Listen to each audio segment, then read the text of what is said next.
A hand came down with a sharp, humiliating crack across her face. The marketplace froze. A woman, carrying nothing but a small canvas tote, and the quiet dignity of her steps, staggered sideways from the slap.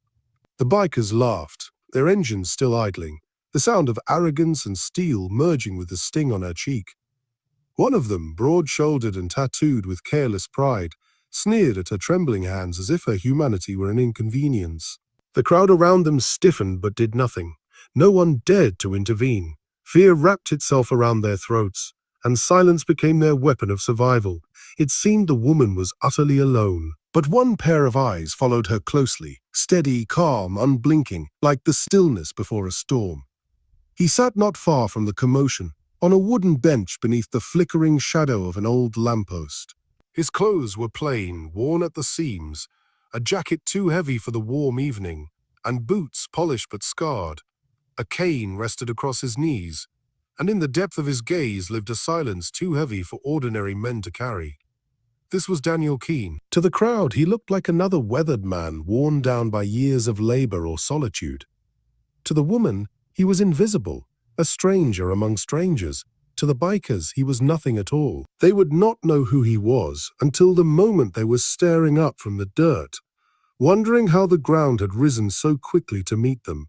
Daniel had been a soldier once. In another life, long before the scar across his jaw and the stiffness in his gait, he had stood among men who would never return.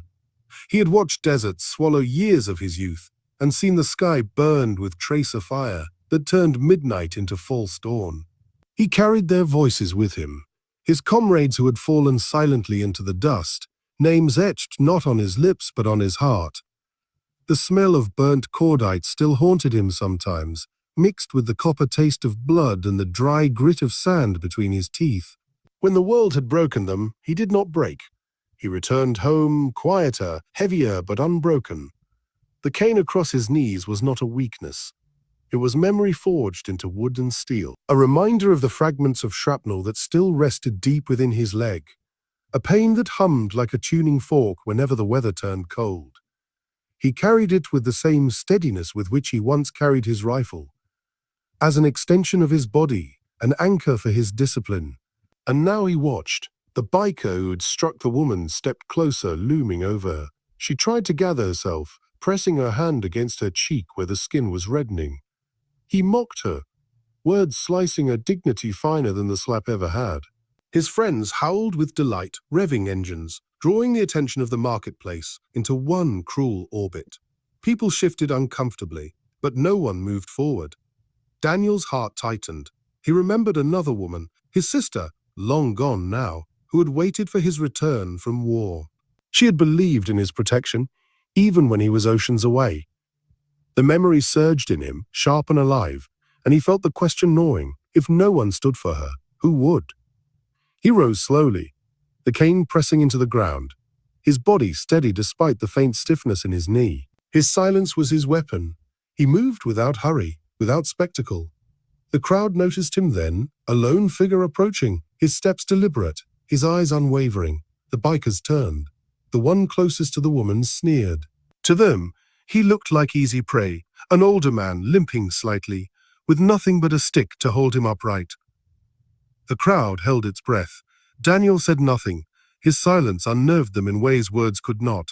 There was no pleading in his eyes, no hesitation, no fear. He stopped just short of the woman, placing himself between her and the looming men. She clutched her tote closer to her chest, eyes wide, silently begging him not to make himself a target, but he had already chosen.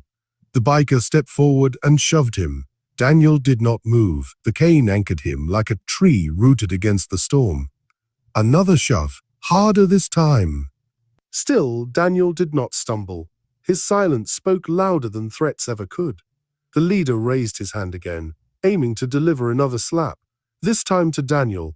The moment his hand descended, the world shifted. Daniel's cane moved with the swiftness of a striking hawk, its end snapping up into the man's wrist with surgical precision. A sharp gasp broke from the biker as pain tore through his arm. Before he could register it, the cane swept low, hooking behind his ankle, and with one sharp twist, the man was flat on the ground, gasping in shock. The second biker lunged. But Daniel pivoted with measured control, the weight of his body driving the cane against the man's ribs with a force that stole his breath. A heartbeat later, the biker was crumpled beside his leader, clutching at his side. The third man hesitated. For the first time, fear flickered across his face. The laughter was gone now, swallowed by the stunned silence of the marketplace. Daniel's eyes locked onto his, calm, merciless in their stillness. The third biker's bravado faltered, and before his hesitation could turn to aggression, Daniel stepped forward once, the cane rising not in threat, but in certainty. That was enough. The man stumbled back, choosing retreat over humiliation. The crowd erupted, not in cheers, but in an almost sacred silence broken only by the sound of hurried footsteps retreating. The bikers scrambled onto their machines, their arrogance scattered like leaves in the wind.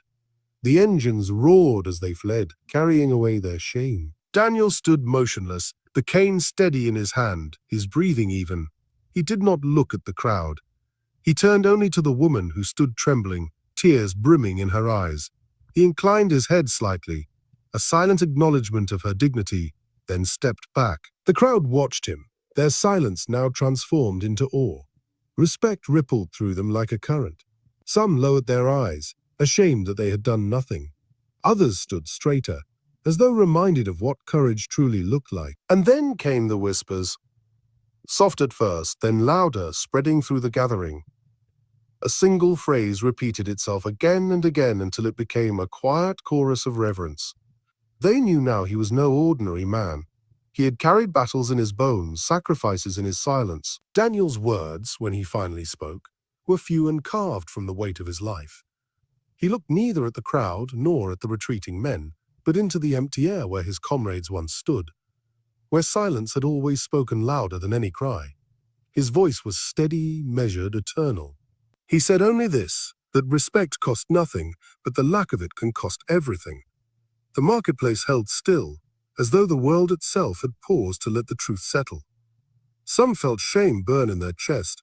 Others felt pride swell at witnessing something so rare. The woman bowed her head, her lips trembling, though no words could come. Daniel turned away, his cane tapping against the ground in rhythm with his steps. He did not stay for thanks or recognition. He did not need applause. His silence was enough. And long after he vanished down the narrow street, the people remained where they stood. They carried the image of him like a torch in their minds. The man who stood alone, who asked for nothing, yet reminded them all that silence, when born of honor, is more powerful than the loudest cruelty. The story spread beyond the marketplace. Some told it as a warning, others as an inspiration. The bikers did not return. Their shame followed them, heavier than any wound. And the woman carried in her heart the memory of the man who shielded her without a word, whose presence alone shifted the balance of power. For those who watched, there was one truth that lingered, one that burned brighter the more it was remembered. Dignity does not shout. It does not posture or threaten. It simply stands, unshakable, until cruelty collapses before it. And so the lesson was carried, spoken in homes, whispered in workplaces, etched in the hearts of strangers who had once been bystanders, that when one voice stands in silence for what is right, it can awaken the courage of many. Wherever you are listening now, consider this. The world does not always call for noise to defeat injustice. Sometimes the greatest power lies in quiet strength, in the unwavering presence of someone who refuses to yield. Share your thoughts, share your place in this story, and carry its weight forward.